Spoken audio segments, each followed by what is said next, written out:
ಯಕ್ಷಗಾನಪಟು, ಕಲೆಗಾರ, ವಿದ್ವಾನ್ ಕೆರೆಮನೆ ಶಂಭು ಹೆಗಡೆ ಅವರ ಬಗ್ಗೆ ಕಿರುಪರಿಚಯ ಮಾಡಿಕೊಡುತ್ತಿದ್ದೇನೆ.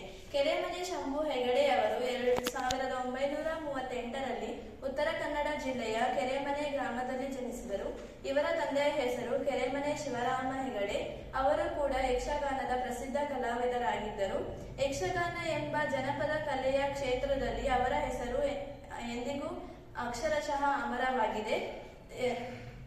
ಅವರು ಕೆರೆಮನೆ ಯಕ್ಷಗಾನ ಮಂಡಳಿಯ ಸ್ಥಾಪಕ ಕುಟುಂಬದ ಪ್ರಮುಖ ಸದಸ್ಯರಾಗಿ ಈ ಕಲೆಯನ್ನು ರಾಷ್ಟ್ರ ಮಟ್ಟಕ್ಕೆ ಮತ್ತು ವಿಶ್ವ ಮಟ್ಟಕ್ಕೆ ಕೊಂಡೊಯ್ದರು.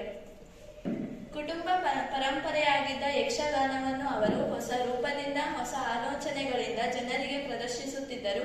ಅವರು ನೃತ್ಯದಲ್ಲಿ ಶಿಸ್ತು ಮತ್ತು ಪ್ರಾಮಾಣಿಕತೆಗೆ ಬಹಳ ಮಹತ್ವ ನೀಡುತ್ತಿದ್ದರು. ಅವರು ನೃತ್ಯ, ಸಂಗೀತ, ಸಂಭಾಷಣೆ ಮತ್ತು ಅಭಿನಯದ ಎಲ್ಲ ಆಯಾಮಗಳನ್ನು ಸಮತೋಲನದಿಂದ ಅಳವಡಿಸಿಕೊಂಡು ಪ್ರದರ್ಶಿಸುತ್ತಿದ್ದರು. ಅವರು ಲಯ, ಶಕ್ತಿ ಮತ್ತು ಭಾವನೆಗಳನ್ನು ಅಳವಡಿಸುತ್ತಿರುತ್ತಿದ್ದರು. ಶಂಭು ಹೆಗಡೆಯವರ ನೃತ್ಯದಲ್ಲಿ ದೇವತೆಗಳ ಶೌರ್ಯವು, ಮಾನವೀಯ ಭಾವನೆಗಳು ಸೂಕ್ಷ್ಮವಾಗಿರುತ್ತಿದ್ದವು. ಶಂಭು ಹೆಗಡೆಯವರು ಕರ್ನಾಟಕದ ಪರಂಪರೆ ಕಲೆಯನ್ನು ಸಂರಕ್ಷಿಸಲು ಪ್ರಯತ್ನಿಸುತ್ತಿದ್ದರು.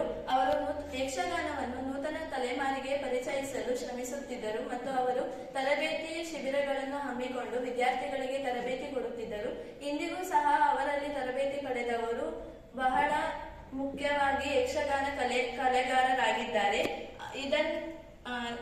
ಇವರ ಅಪಾರ ಕೊಡುಗೆಯನ್ನು ಗುರುತಿಸಿ ಕರ್ನಾಟಕ ಸರ್ಕಾರವು ಇವರಿಗೆ ತುಂಬಾ ಪ್ರಶಸ್ತಿಗಳನ್ನು ನೀಡಿ ಗೌರವಿಸಿದೆ. ಕರ್ನಾಟಕ ಸಂಗೀತ ನಾಟಕ ಅಕಾಡೆಮಿ ಪ್ರಶಸ್ತಿ, ಹೊಸಮನೆ ಸದಾನಂದ ಪ್ರಶಸ್ತಿ ಮತ್ತು ರಾಜ್ಯೋತ್ಸವ ಪ್ರಶಸ್ತಿ, ಇದೇ ರೀತಿ ಹಲವು ಪ್ರಶಸ್ತಿ ಪುರಸ್ಕಾರಗಳನ್ನು ಪಡೆದುಕೊಂಡಿದ್ದಾರೆ. ಕೆರೆಮನೆ ಶಂಭು ಹೆಗಡೆಯವರ ಜೀವನವೇ ಯಕ್ಷಗಾನಕ್ಕೆ ಅರ್ಪಿತವಾದ ಜೀವನವಾಗಿದೆ. ಅವರಲ್ಲಿ ತರಬೇತಿ ಪಡೆದವರು ಇಂದಿಗೂ ಸಹ ಅವರು ಹೇಳಿಕೊಟ್ಟ ಪಾಠಗಳನ್ನು ಮುಂದುವರಿಸುತ್ತಿದ್ದಾರೆ. ಯಕ್ಷಗಾನದಲ್ಲಿ ಅವರ ಹೆಸರು ಇಂದಿಗೂ ಅಮರವಾಗಿದೆ. ಇಂತಹ ಮಹಾನ್ ಚೇತನಪ್ರಾಯರಾದ ಶಂಭು ಹೆಗಡೆಯವರು 2009ರಲ್ಲಿ ವಿಧಿವಶರಾದರು. ಆದರೆ ಇಂದಿಗೂ ಸಹ ಅವರ ಕಲೆ, ಅವರ ಶೈಲಿ ಮತ್ತು ತತ್ವಗಳು ಯಕ್ಷಗಾನದಲ್ಲಿ ಜೀವಂತವಾಗಿದೆ. ಧನ್ಯವಾದಗಳು.